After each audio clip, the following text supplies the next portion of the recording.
பணம் நிரந்தரமானது அல்ல. இன்றைக்கு உன்னிடத்தில் இருக்கும், நாளைக்கு இன்னொருவரிடத்தில் இருக்கும். அல்லாஹ் தந்த வசதியை கொண்டு ஏழை மக்களுக்கு உதவி செய்யுங்கள். அல்லாஹ் தந்த வசதியை கொண்டு அனர்த்தத்தால் பாதிக்கப்பட்ட அகதிகளுக்கு உதவி செய்யுங்கள். நாளைக்கு என்னுடைய நிலைமை என்னவென்று தெரியாது. கதவை துறந்தவுடன் ஏழையை பார்த்து ஏசிவிட்டார். கடினமான வார்த்தைகள் பேசினார். சொன்னார், சாப்பிடக்கூடிய நேரத்தில் தொல்லை, போ எங்கேயாவது.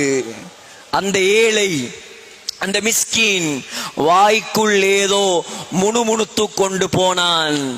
அதுதான் அவருடைய கடைசி நாள்.